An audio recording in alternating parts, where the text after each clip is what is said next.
Primeiro livro de Samuel, capítulo 15. Primeiro livro de Samuel, capítulo 15.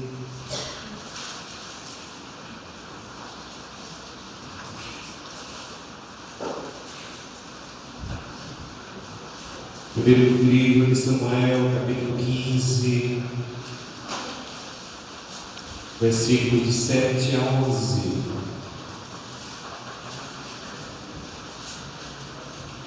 Primeiro livro de Samuel, capítulo 15,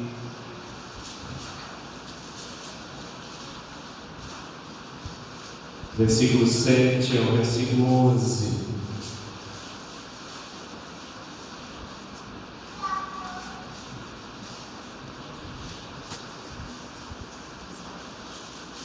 Primeiro livro de Samuel, capítulo 15, versículos de 7 a 11.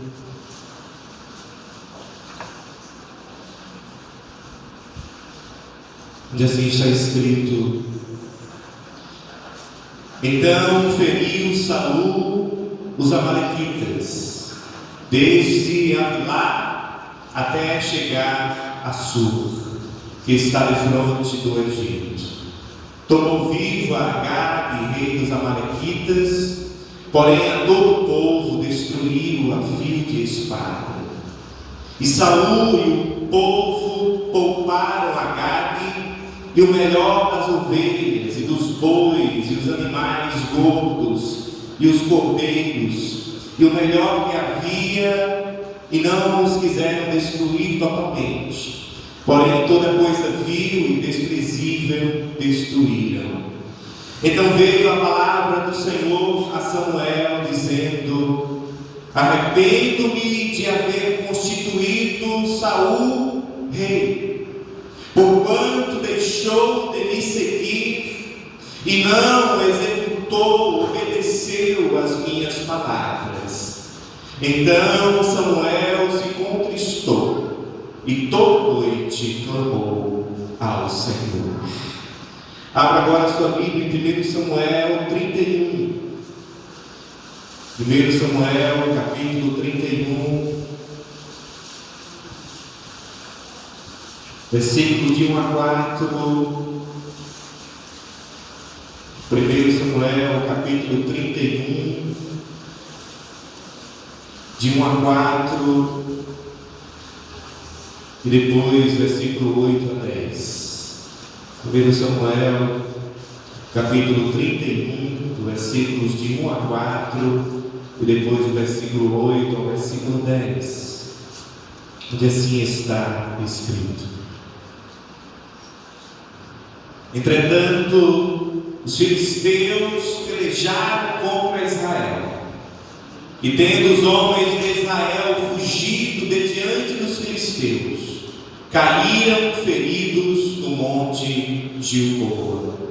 Os filisteus apertaram com Saul e seus filhos e mataram Jonatas, Abinadab e Malquizua, filhos de Saul. Agravou-se a peleja contra Saul.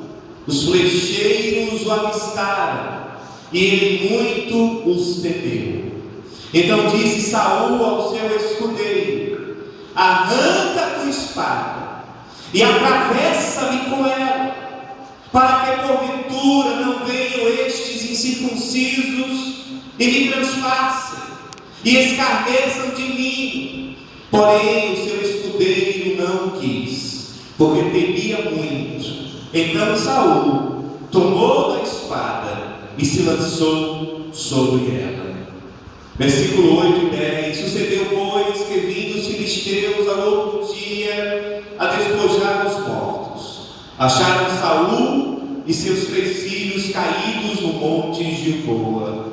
Cortaram a cabeça a Saul e o despojaram das suas armas. Enviaram mensageiros pela terra dos filisteus em redor, a levar as boas novas à casa dos seus ídolos e entre o povo. Puseram as armas de Saul no templo de Astarote, e o seu corpo afixaram no muro de Bet-Semes. Amém?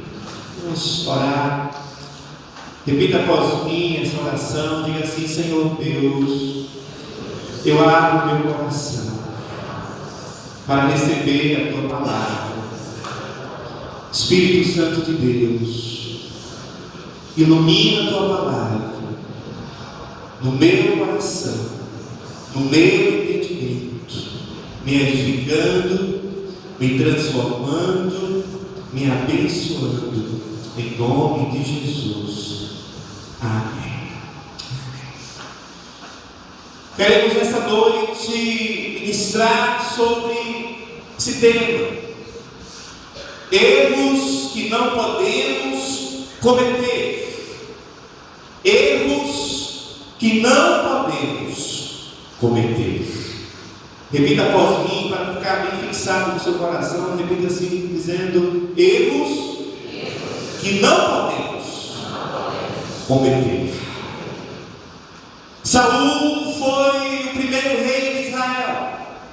E baseado na vida de Saul, nós queremos ministrar exatamente sobre isso. Erros que não podemos cometer. Ou pelo menos devemos fazer o máximo para evitar que venhamos cometer esses erros que Saul cometeu na sua caminhada de vida. É importante percebermos que não foi a espada do inimigo que matou Saul. Saul foi morto pela sua própria espada. Ele foi morto pelos seus próprios erros, pelas suas próprias escolhas erradas. No meio de uma guerra contra os filisteus, a Bíblia diz que 3 filhos de Saul morreram. E Saul, quando se viu cercado e viu que os flecheiros dos inimigos o haviam avistado, Saul ficou com medo de morrer pela mão do inimigo. E Saul chegou para o seu escudeiro, era uma espécie de guarda-costa, e disse: olha, eu não quero morrer pela espada do inimigo, porque senão eles vão zombar de mim. Pega a sua espada e me mate. E o escudeiro disse: não, de forma nenhuma eu farei isso. Então Saul, diz a Bíblia, que ele pegou sua espada, fincou sua espada com a lâmina para cima e se jogou sobre a sua espada, se suicidando, se matando, morreu pela sua própria espada. Então seu escudeiro, quando viu o rei Saul morto, fez o mesmo, pegou sua espada, fincou ela e se jogou sobre ela, se matando também. Mas na verdade nós observamos que Saul ele começou a morrer muito antes dessa batalha. Saul ele começou a morrer muito antes, porque ele começou a cometer erros sucessivos na trajetória da sua vida.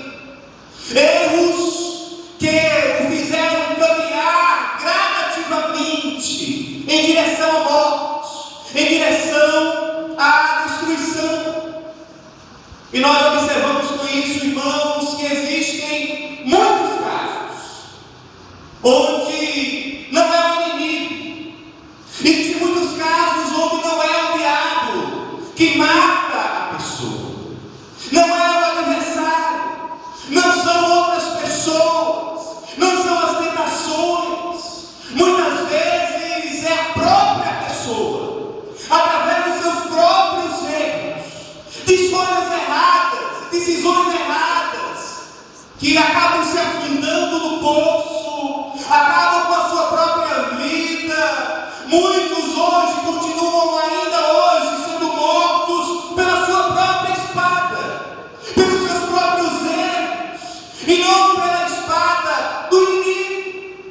O inimigo pode tentar, mas quem toma a última decisão é o homem, é o ser humano. Nós somos responsáveis pelas nossas escolhas. Na caminhada da vida, vamos tomando decisões, escolhas, cometendo erros e acertos. Na caminhada da vida existem decisões que podem mudar que podem mudar a nossa história. Existem decisões que nós tomamos na vida que podem nos levar para mais perto de Deus, mas também existem decisões que podem nos afastar mais e mais da presença de Deus. Existem decisões na vida que nos conduzem à bênção de Deus, mas existem também algumas decisões que podem nos conduzir à maldição, à destruição. Saul, irmãos, ele tinha tudo para ser um homem bem-sucedido na sua vida. Saul, ele começou bem a sua caminhada. O Espírito Santo se apossou dele e Saul começou a profetizar. Tanto é que as pessoas começaram a falar: Saul está no meio dos profetas, está profetizando. Ele começou bem, porém Saul começou bem, mas terminou mal. Então, na caminhada da vida, ele cometeu erros sucessivos que o levaram à destruição. Irmãos, é importante na vida começarmos bem, mas mais importante do que você começar bem na vida é você terminar melhor ainda. Salomão, em sua sabedoria, ele escreveu que é melhor o fim das coisas do que o seu começo. Não adianta você começar bem e terminar mal. Mais importante é você, do que começar bem, é você saber terminar melhor ainda. No final da sua jornada, você olhar para trás e dizer, como Paulo: combati o bom combate, completei a minha carreira e eu guardei a minha fé. Eu terminei bem, eu fui bem-sucedido, eu fui vencedor. Erros que nós não podemos cometer. Nós sabemos que todos nós, na vida, já cometemos erros. E já aprendemos também com os nossos próprios erros. Nós vamos observar na vida de Saul alguns erros que nós não podemos cometer. E o primeiro erro é o erro da desobediência. Repita após mim, diga assim: o erro da desobediência. A Bíblia diz que Deus falou por meio do profeta Samuel que na guerra contra os amalequitas que eram um povo cruel, era um povo que entregava os seus próprios filhos para serem queimados vivos, em veneração aos seus ídolos. Naquela guerra, a direção de Deus foi essa: que Saul deveria matar e destruir tudo que era do inimigo. E Saul desobedeceu. Ele não destruiu tudo, ele destruiu uma parte e deixou outras coisas do inimigo. Eu aprendo com isso, irmãos, que meia obediência não é obediência. Repita após mim, diga assim: meia obediência não é obediência. Saul meio que obedeceu. Ele matou as ovelhas mais magras, os bois mais magros, e pegou as ovelhas gordas, os bois gordos. Falou: não, mas Deus falou que era para matar, mas não vou matar não. Boi gordo desse, uma ovelha gorda dessa. Vamos separar o melhor para nós. É um desperdício matar esse boi, essas ovelhas. Deus mandou, mas eu creio que Deus não vai se ligar não para isso, é besteira, vamos poupar. Pegou o melhor para ele. Ele matou os soldados do inimigo e poupou o rei dos inimigos, poupou o principal dos inimigos, o rei Agabe. Saul cometeu o erro da desobediência. A desobediência faz com que a pessoa crie o hábito de não obedecer, se torna um costume na vida. Pessoas se iludem, na mente a pessoa pensa que está agradando a Deus,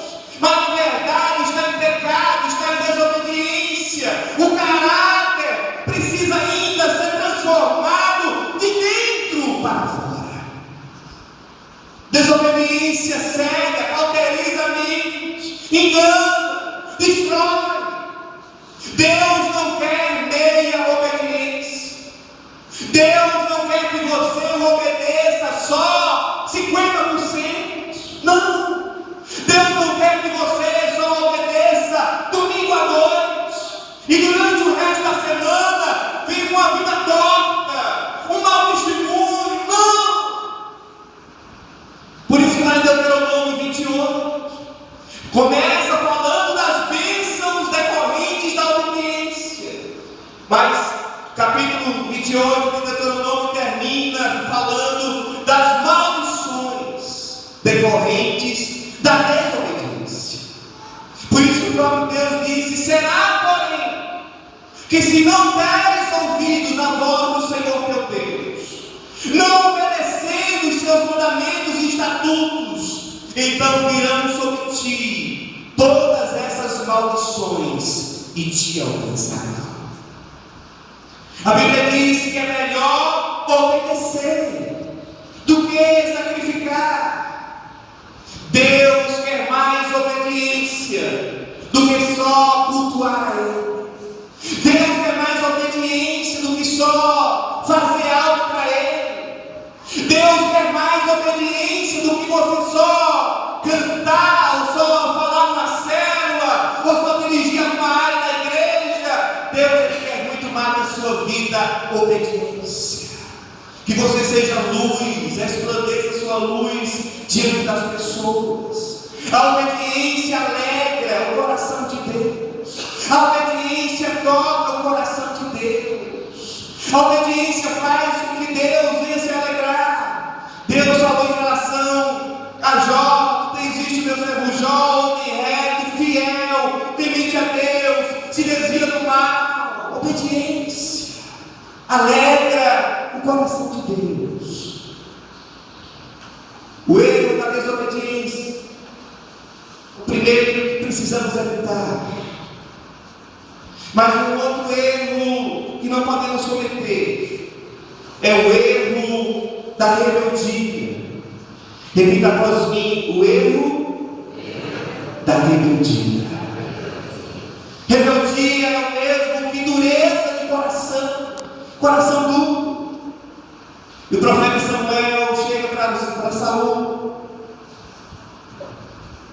disse a Saul: a rebelião é como um pecado de feitiçaria. Ele disse: Saul, você foi rebelde, você não obedeceu ao Senhor. Pessoa rebelde, ela endurece o seu coração.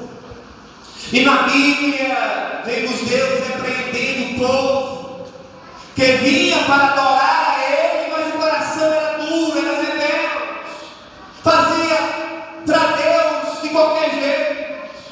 Por isso o Senhor disse: esse povo me honra com os lábios, mas o coração está distanciado de mim. Deus falou também lá em Malaquias ao povo, dizendo: vocês vêm aqui e me oferecem o resto. Vocês vêm aqui no templo e me oferecem o que não presta. A ovelha manca, a ovelha doente, que não presta mais, que vocês não podem mais vender. Esse é o resto que vocês vêm e me oferecem. Eu estou farto disso, disse o Senhor ao povo. O povo só queria oferecer a Deus o resto, queria fazer de qualquer jeito. Muitas vezes, irmãos, as pessoas que têm coração mais duro para Deus não estão somente lá fora. Às vezes, no meio da igreja, tem algumas pessoas, que o coração é mais duro do que o coração de muitos incrédulos lá fora. Tem muito incrédulo lá fora que, se tivesse ouvido a metade das pregações que alguns na igreja já ouviram, eles teriam um coração muito mais quebrantado diante de Deus.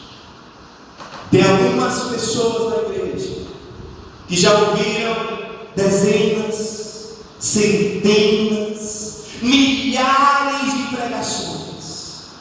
Já estão na igreja há 10 anos, há 20 anos, há 30 anos, e a palavra parece que entra no ouvido e sai do outro. A pessoa não muda, é uma pessoa dura, é uma pessoa orgulhosa, é uma pessoa ignorante, é uma pessoa que não sabe perdoar, é uma pessoa que guarda ódio, é uma pessoa que guarda rancor, não sabe amar, não sabe ajudar ninguém, não sabe servir, reclama de tudo, fala mal das pessoas. Tem gente que às vezes dizem: Deus falou comigo. Muitas vezes Deus não falou nada. Muitas pessoas: Deus falou isso comigo. E muitas vezes Deus não falou nada.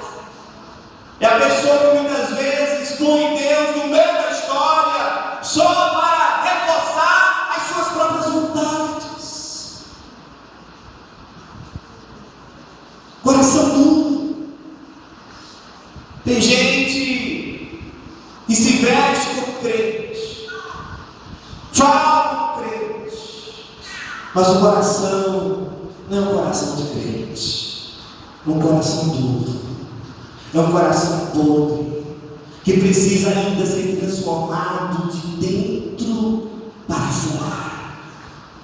Falta caráter. Ser crente dentro do templo é fácil, mas o homem vê a aparência, mas Deus, Ele vê muito mais do que a aparência.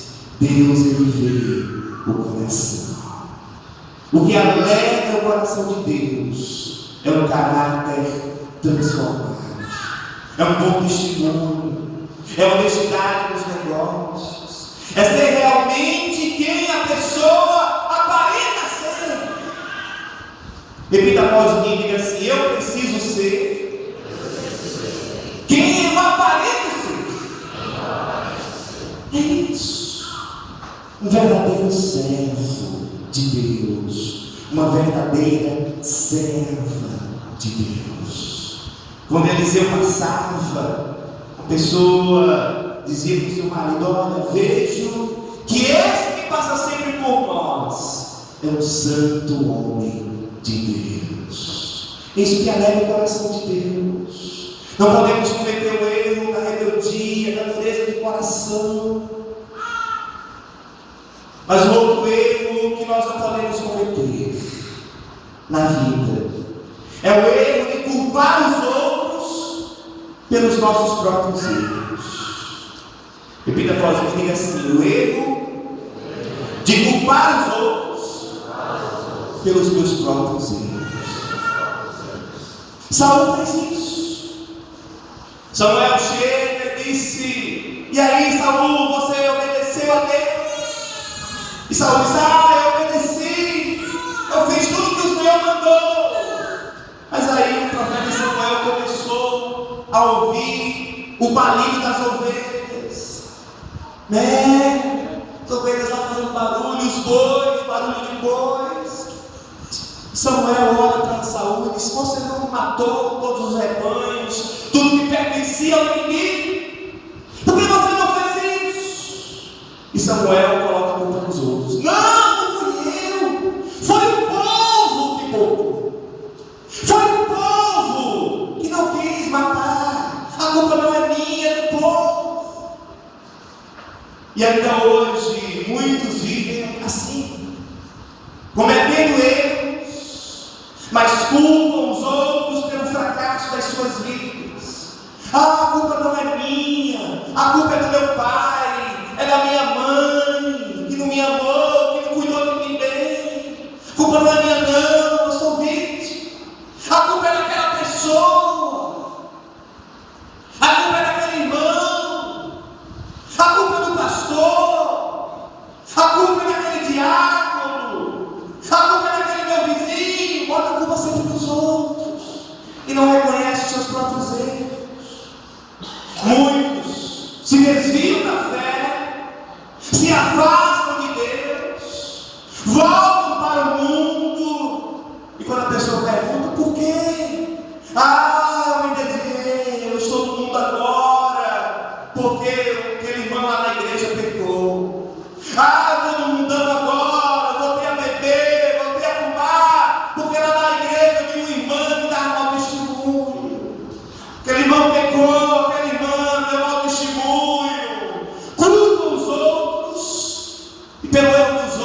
eles se afastam de Deus. Nós precisamos, irmãos, aprender que por mais que venhamos nos decepcionar com as pessoas, diante de Deus, cada um de nós dará contas de si mesmo a Deus. Nada deve abalar a minha experiência pessoal com Deus. Não, se alguém errou é porque ele é perfeito. Mas nada deve abalar a minha experiência pessoal com Deus, o meu encontro com Deus, o verdadeiro servo, a verdadeira serva de Deus. Aconteça o que acontecer, nada tire essa pessoa da presença de Deus. Porque a Bíblia diz: 1000 podem cair ao teu lado, 10.000 à tua direita, mas você não será atingido. Você vai permanecer em pé, você vai permanecer fiel, olhando para Jesus, autor e consumador da nossa fé. A Bíblia diz que os que confiam no Senhor são como os montes de Sião, que não se abalam, mas permanecem firmes para sempre. Não importa o que o outro fez ou deixou de fazer, nada vai abalar a minha experiência pessoal com Deus. A minha fé em Deus não está alicerçada no que os outros possam fazer. Os meus olhos estão postos no Senhor. Porque não podemos cobrar dos outros perfeição, se nós também não somos perfeitos. Você não pode cobrar que as pessoas nunca errem, se você também erra. Então, devemos colocar os nossos olhos no Senhor. Mas o outro erro que não podemos cometer é o erro de ignorar as pequenas coisas. Diga assim: eu não devo ignorar as pequenas coisas. Para Saul, poupar com as ovelhas era uma coisa pequena, era uma coisa sem importância, era besteira, uma pequena coisa. Mas saiba de uma coisa: geralmente são as pequenas coisas que podem acabar com a sua vida. Geralmente são as pequenas coisas, aquela que você pode estar achando pequena, mas que lá na frente pode acabar com o teu casamento, lá na frente pode acabar com a tua família, lá na frente pode fazer você uma pessoa infeliz. Cuidado com as pequenas coisas. É mais fácil uma pessoa tropeçar num pequeno obstáculo, numa pequena pedra, do que tropeçar num grande obstáculo, uma pedra grande. São as coisas que parecem pequenas, mas podem arrebentar com a sua vida, através de escolhas erradas. Lá na frente você pode, como Saul, morrer pela sua própria espada, morrer através dos seus próprios erros. Uma igreja que eu pastorei lá na Bahia, eu conheci um homem que, quando cheguei lá na igreja, já estava desviado do evangelho há muitos anos. Depois que ele voltou para a igreja, comecei a conversar, a perguntar da história da vida dele, do histórico dele. Ele disse: pastor, eu era crente há muitos anos, mas depois eu me desviei e voltei a fumar. E as pessoas falavam para mim: rapaz, você está fumando? É só um cigarrinho, não vai me fazer mal, isso é besteira, é só um cigarrinho. E lá na frente, aquele homem contraiu um câncer na boca. Depois que ele contraiu um câncer, foi que ele voltou para a igreja. Ele se reconciliou, pediu perdão a Deus, ele vinha para a igreja. Família simples, um pano pelo queixo, o câncer estava comendo lá do rosto dele. Muitas vezes ele vinha com as toalhas, botava em cima da ferida, e uma pipóia amarrada, alguns cultos até sangrando, né, que molhou a toalha e teve que ir para o banheiro da igreja com uma mulher e cuidar e limpar. E ele estava lá depois do pandeirinho, tocando, ajudando no louvor, mas com aquele câncer corroendo. Ele voltou, ele pensou que um cigarrinho era uma coisa pequena, mas aquela coisa pequena acabou com a vida dele. Ele recebeu o perdão de Deus, ele recebeu sim a misericórdia de Deus, mas a consequência do pecado, infelizmente, ele teve que colher. Ele faleceu com aquele câncer, morreu salvo, mas é uma consequência de pequenas coisas que ele achou que eram pequenas, mas que acabou ceifando na sua vida. Cuidado na sua vida com o que você acha pequeno. Ah, isso é pequeno, pastor. É só um pecadinho. É só um vinhozinho. É só um pecadinho. É só uma ficadinha. É só uma namoradinha. Diz o ditado que diz que o diabo ora e atua nos pequenos detalhes. São as pequenas coisas que lá na frente podem prejudicar você, a sua caminhada. Saul pensou que poupar as ovelhas era uma pequena coisa, mas aquilo acabou prejudicando a sua vida. Mas o último erro que nós não podemos cometer é o erro de matar a quem você não deve matar. E não matar na sua vida o que você precisa matar. Repita após mim, diga assim: o erro de matar a quem eu não devo matar, e não matar na minha vida o que eu preciso matar. A Bíblia diz que certa vez Saul mandou matar 85 sacerdotes do templo, porque eles ajudaram Davi. E Saul disse: olha, manda uma tropa e mande mate todos os sacerdotes do templo.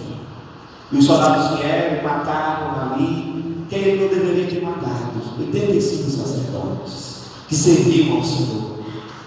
E Saul acabou não matando o seu inimigo, o rei Acabe. Deixou ele vir, mandou matar quem não deveriam ter matado, os sacerdotes do Senhor, e não matou o inimigo dele, o rei Acabe, o rei dos Amalequitas. Irmãos, eu observo aqui que ainda hoje tem pessoas que sabem que em suas vidas tem algo que elas precisam matar, se desfazer, se despojar, mas não fazem isso. Tem pessoas que matam outros com palavras, matam outros com críticas destrutivas, tem uma língua afiada, matam o irmão na fé, o destruindo com palavras. No entanto, não matam as coisas do inimigo, não matam pecados, vícios em suas próprias vidas, os costumes errados. Quero dizer uma coisa para você: o que você não mata, deveria matar na sua vida, pode lá na frente matar e destruir você. O que você não mata na sua vida, que deveria matar, um dia essa coisa pode destruir você, pode lá na frente acabar com você, pode lá na frente destruir a tua família, o teu casamento. Aquilo que, quem sabe, ainda existe na sua vida, que você precisa matar, desfazer, destruir. Então, em nome de Jesus, faça isso. Eu pergunto ao seu coração: o que é que você precisa matar na sua vida? O que é que você precisa destruir dentro de você? O que é que você precisa se desfazer? E sabe, de algo que você sabe que não tem agradado a Deus. Você pode ser morto pela sua própria espada. por suas próprias escolhas erradas? O que é que você não consegue largar?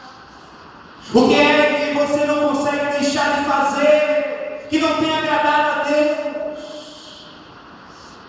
O que é que se tornou, quem sabe, até um vício na sua vida? Será um pecado secreto? Será um envolvimento errado com uma pessoa? Será um envolvimento com uma pessoa que lá na frente não vai fazer você feliz, porque essa pessoa não serve ao Senhor?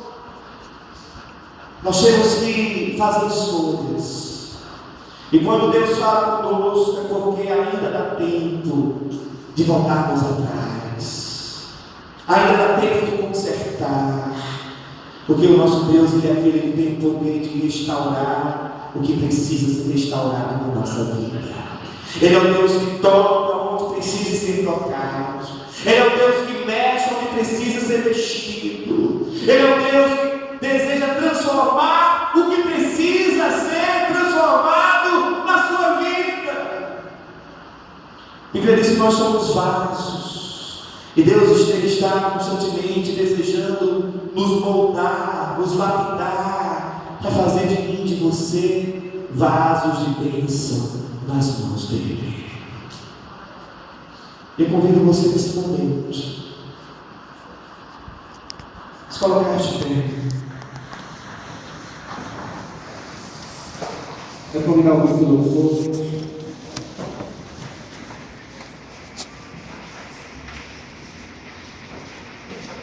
Não sei se é possível cantar aquela música com chance igual a essa. Talvez eu não tenha mais. Vamos apagar as luzes. Naquele momento com Deus agora.